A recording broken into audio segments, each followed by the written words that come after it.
আগের দিন একটা ভিডিওতে আমি বলেছিলাম যে আমার শাশুড়ি মা বাড়িতে নেই, বেড়াতে গেছে। তো ওখানে অনেকে কমেন্ট করেছে তোমার শাশুড়ি মাকে দেখলেই বোঝা যায় তোমার শাশুড়ি মা খুশি না তোমার বাচ্চা হওয়াতে। তো ওনার ধারণা যে মা এই সময় বেড়াতে গেছে বলে মানে আমি যে কি লেভেলের মানে আমি আমি হাসবো না কমেন্টটা দেখে, আমি রাগ করবো না আমি কাঁদবো, আমি নিজেই বুঝতে পারছি না। মানে আমি ঠিক বলে বোঝাতে পারবো না। কমেন্টটা দেখার পরে মানে খারাপ তো অবশ্যই লাগবে। আর একটা কথা বলি, মানুষ একটা কমেন্ট লেখার সময় না মানে মানে তারা বোঝে না তারা কি লিখছে না লিখছে। ব্যাপার হলো আমি বলছি মা যেতে চাইছিল না, তাও আমি বলছিলাম তুমি যাও, আমি তো রয়েছি, পুরো ব্যাপারটা আমি সামলে নেবো, এই নিয়ে কোনো চাপ নেই। তার থেকে তাও বড় অনেক মানে কষ্ট করে মাকে পাঠানো হয়েছে। হ্যাঁ, মা বাবা মানে কেউই যেতে চাইছিল বিগত না। এই এই পিসি বাড়িতে মনে হয় বিগত অনেক বহু বছর হয়ে গেছে থাকে না, বহু বছর। আমার বিয়ে হয়েছে 5 বছর হয়ে গেছে, আমি আমার 5 বছরে দেখিনি মা বাবাকে কোথাও বেড়াতে যেতে। এক আমাদের বাড়িতে, দুই পিয়ুষ্মিতাদের বাড়িতে, তাও কোনো নেমন্তন্ন হলে তখন যায়। এমনি যে বেড়ানোর জন্য এই প্রথম আমার এই 5 বছরের জীবনে দেখলাম মা বেড়ানোর জন্য কোথাও গেছে। আর আমাদের সঙ্গে বৃন্দাবনে গেছিলো, তখন আমরা একসাথেই গেছিলাম। এই ভিডিওটা আমি ছেড়েছিলাম যে মা বাড়িতে নেই। তো ওখানে কমেন্ট করেছে তোমার শাশুড়ি মা খুশি না। তো কেন খুশি হবে না? বাড়িতে একটা মানে প্রথম সন্তান আসছে, একটা বাচ্চা আসবে বাড়িতে, মানে কোন শাশুড়ি মা বা কোন ফ্যামিলির মানুষ যারা খুশি পাগল তারা হয় এই না ধরনের প্রশ্ন করে। এমন কমেন্টগুলো কেন করে? আরেকটা জন কমেন্ট করেছে আমি দেখেছি, তুমি মানে আমাকে ওই রাত 12টার সময় আমি লিখেছিলাম মানে রাত 12টার সময় তুমি সে আমাকে ভাত ভাজা করে দিলে না। আমি বলেছি রাত 12টার সময় বরমশাই আমাকে ভাত ভাজা করে দিল। বলে বরমশাই তো ভাত ভাজা করেই দেবে, কারণ তোমার শখের খাবারগুলো তো তোমার শাশুড়ি মা তোমাকে খাওয়ায় না।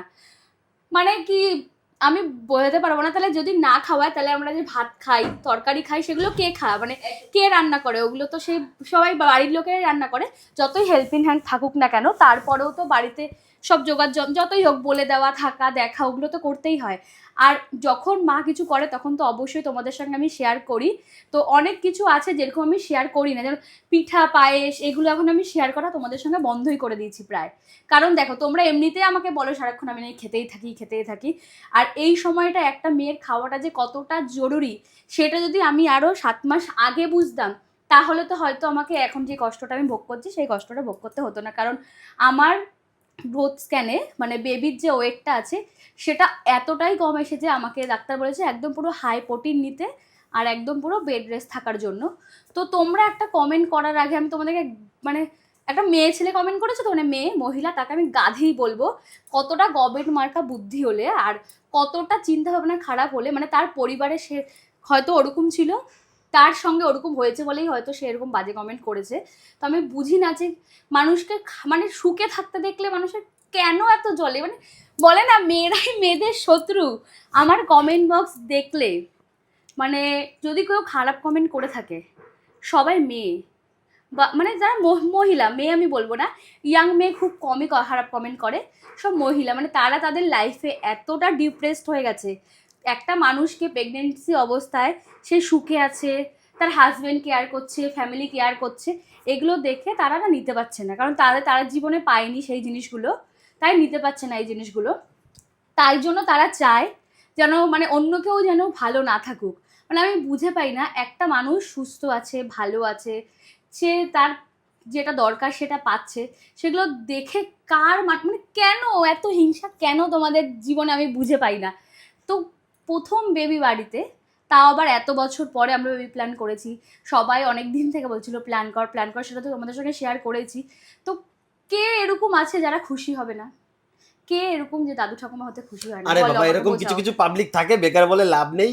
এরপর থেকে মা যা যা রান্না করবে সব কিছু আমি তোমাদের ভিডিও করে দেখাবো। অ্যাকচুয়ালি ব্যাপারটা আমি বলি, যেহেতু আমি পারি এই জিনিসগুলো আমি হ্যান্ডেল করতে পারি, তো আমি কেন করব না? আর এই সময়টা আমি ওর সাহায্য করবো না তো কে করবে বলো তো? আর কথা হচ্ছে রাত 12টার সময় আমার খেতে ইচ্ছা করছে, আমি তখন মাকে ডেকে বলবো মা ওটা করে দাও। তারা ঘুমাচ্ছে, তাদেরকে হ্যাঁ, ডাকবো। আর আমরা ঘুমাই হচ্ছে মানে কি বলবো 3টে 4টে 5টার সময়। ও যখন ওটা বানিয়েছে আমরা সবাই মিলে গল্প করতে করতে আরো খাচ্ছিলাম। সেগুলো তো তোমাদের সঙ্গে শেয়ার করিনি। ভাই পিউ, সেদিনকে কমলও ছিল, সাগরও ছিল, তাই না? আমরা সবাই মিলে গল্প করতে করতে ভাত ভাজা খাচ্ছিলাম। আমরা কিন্তু ভাত একসাথেই খেয়েছিলাম সবাই, তারপরে আমরা ভাত ভাজা খাচ্ছিলাম। তো এর ভাই কিন্তু প্রায় দিনই কিন্তু ওই ভাত ভাজাটা করে, মানে মাঝে মধ্যে মানে বেশিরভাগ। কারণ ভাই আমরা সবাই একসাথে খেয়ে যখন বসে পড়ি খাওয়া হয়ে যায়, ঘুমিয়ে পড়ি। মাঝরাতে যখন আমি মানে আবার টয়লেট করতে উঠি তখন দেখি ভাই ভাত খায় আবার, কারণ আমার ভাইয়ের অভ্যেস আছে মাঝরাতে একটুখানি আবার কিছু খাওয়ার। তো এখন ভাইয়ের মতো আমারও অভ্যেস হয়ে গেছে, কারণ আমারও কিছুক্ষণ বাদে বাদে খিদে পায়। তো আমি যখন ভাত খাই 11টা সাড়ে 11টার সময়, তারপরে কিন্তু আমি 1টার দিকে আমার প্রোটিন পাউডারটা খাই, যেহেতু দুবেলা খেতে বলেছে। আমি তার আগে খাই না, কারণ ওই সময় আমার খিদে পায় বলে। আর তা না হলে তোমরা বিশ্বাস করো, আমার ওইখানে বিস্কুট রয়েছে, এই যে ভর্তি বিস্কুট, আমি কিন্তু বিস্কুটও খাই, কারণ খিদে পেয়েছে। আমি কি করবো, না খেয়ে তো থাকতে নেই এই সময়। আর আমার যদি খিদে পায়, আমি যদি খেতে পারি, এটা তো এই সময় না, না, ভালো। তুমি এরকম কথা বলছো আর ও পুরো শুনছে ওদিকে তাকিয়ে যে ও বলছে কি কেন রেগে বলছে, গেল। কি বলছে আমাকে বুঝতে পারছি না। আমার বাবা ব্যাপারে কিছু বকে দাও, আমাকে বাজে কথা বলেছে, বকে দাও, বকে দাও, তোমার স্বামীকে বাজে কথা বলেছে। বকে দে, বকে দে। ঠিক আছে, হয়েছে হয়েছে হয়েছে। যাই হোক, তোমরা এরপরে মানে আমি যাই হোক এরকম কথা কেউ বলো না যে শাশুড়ি মা খুশি না আমার বাচ্চা হওয়াতে। এটা কোনোদিনও হতে পারে না। কোনো কোনো মানে বাড়ির কোনো মা বলো, কোনো মেয়ে বলো, এই মানে সুখবর শুনে কেউ অখুশি এটা হতেই পারে না। কারণ মানুষের বেবি প্ল্যানিং আরও আগে করে, আমরা অনেক লেটে করেছি। আমাদের বলে বলে বাড়ির লোকেরা, তারপরে আমরা করেছি বেবি প্ল্যানিং। ভেবেছিলাম আরও পরে করব, এই আমার বরটা বুড়ো হয়ে যাচ্ছে বলে আমি চুপ করো, তুমি তুমি বুড়ি হয়ে যাচ্ছ। যাই হোক, হ্যাঁ অবশ্যই আমারও বয়স হয়ে গেছে, এটা তো একদম মানে বি অনেস্ট, একদম Natural. পুরো মানে হ্যাঁ বাস্তব কথা। একটা মেয়ের 26-27 বছর বয়স মানে তো যথেষ্ট একটা বয়স হয়েছে। আর কদিন পর আমি বুড়ি হয়ে যাব, তখন আমি বাচ্চা নিয়ে স্কুলে যাবো। আর আমার যখন আমার মেয়ে হয়, যদি আমার মেয়ে হয়, জামাই দেখবে শাশুড়ি মা এরকম হট প্যান্ট পরতো, এরকম ছোট ছোট জামা পরতো। যাই হোক, তোমরা দয়া করে বলছি এরকম কেউ কমেন্ট করো না। আর এরপর থেকে মা যাই রান্না করবে তোমাদের সঙ্গে আমি শেয়ার করবো। মা নাকি আমাকে কিছু রান্না করে খাওয়ায় না, কোনো কিছুই রান্না করে খাওয়ায় না, শুধু বড়মশাই খাওয়ায়। বড়মশাই সারাক্ষণ আমার পছন্দের খাবারগুলো করে। এবার ও যদি করতে পারে তাই তো আমি ওকেই বলি না যে আমি এটা খাবো। তোমরা প্লিজ এমন কোনো কমেন্ট করো না যাতে অন্যজনের খারাপ লাগতে পারে। তো আমারই কমেন্টটা থেকে খারাপ লেগেছে। মা যদি কমেন্ট তো মা কখনো চেক করে না, কিন্তু যখন মা শুনবে বা দেখবে অন্য কারোর মুখ থেকে, কারণ এত পরিমাণে এখন মানুষ সব কমেন্টগুলো নিয়ে নিয়ে পোস্ট করে, তখন তো তারও খারাপ লাগবে না। তো দয়া করে কোনো বয়স্ক মানুষকে এরকমভাবে তোমরা আঘাত দিও না, আর এরকমভাবে কমেন্ট করো না।